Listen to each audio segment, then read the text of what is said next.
మీ ఇంట్లో ఎవరైనా బీటెక్ చదువుతున్నారా? లేదా నా కొడుకు సాఫ్ట్‌వేర్ ఇంజినీర్ అయ్యి నెలకు 1,00,000 సంపాదిస్తాడు అని కలలు కంటున్నారా? గత 20 ఏళ్లుగా ఇండియాలో ఉన్న మిడిల్ క్లాస్ ఫార్ములా ఏంటి?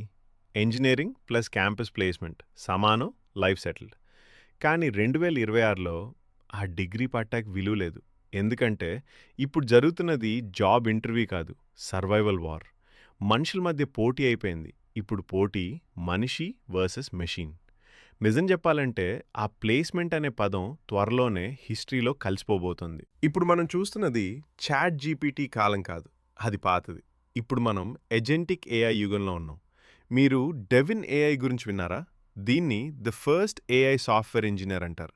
ఇది మీలాగా కోడ్ ఇవ్వదు. ఒక మనిషిలాగా ఆలోచించి ప్రాజెక్ట్ మొత్తం అదే కంప్లీట్ చేస్తుంది. బాగ్స్ వస్తే అదే ఫిక్స్ చేసుకుంటుంది.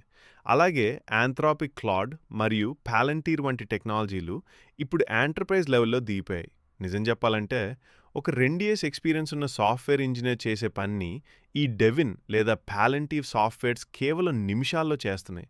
మరి ఆ పని ఫ్రీగా ఏఐ చేస్తున్నప్పుడు ఒక ఫ్రెషర్‌ని లక్షలిచ్చి కంపెనీ ఎందుకు పెంచుకుంటుంది? ఇక్కడే అసలు సమస్య ఉంది. మన భారతీయ ఐటీ కంపెనీస్‌ల TCS, Infosys, Wipro business model ఏంటి? Time and material.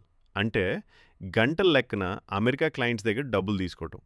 100 మందిని హైర్ చేసుకుంటాం. 1000 గంటలు పని చేయిస్తాం. బిల్లేస్తాం. కానీ ఇప్పుడు ఈ ఏఐ టూల్స్ వచ్చి ఆ 1000 గంటల పనిని ఒక గంటలో చేసేస్తే క్లయింట్ 1000 గంటలకి డబ్బులెందుకిస్తాడు? అంటే mass hiring is dead. Entry level jobs ఇక మాయమవబోతున్నాయి. కేవలం ఎక్స్‌పర్ట్స్ మాత్రమే మిగులుతారు. మరి ఉద్యోగాలు పోతే ఏమవుతుంది? హైదరాబాద్, బెంగుళూరులో ఆకాశాన్ని తాకుతున్న రియల్ ఎస్టేట్ ధరలు ఎవరి నమ్మకం మీద నడుస్తున్నాయి? మీ మంత్లీ శాలరీ మీద, మీ ఈఎంఐ మీద. ఒక్కసారి ఆ ఫ్రెషర్ రిక్రూట్‌మెంట్ ఆగిపోతే ఆ కొత్త ఫ్లాట్స్‌ని ఎవరు కొంటారు? మీ జాబ్‌కి గ్యారంటీ లేనప్పుడు 20 ఏళ్ల హోమ్ లోన్ తీసుకోవడం ఆత్మహత్యతో సమానం కాదా?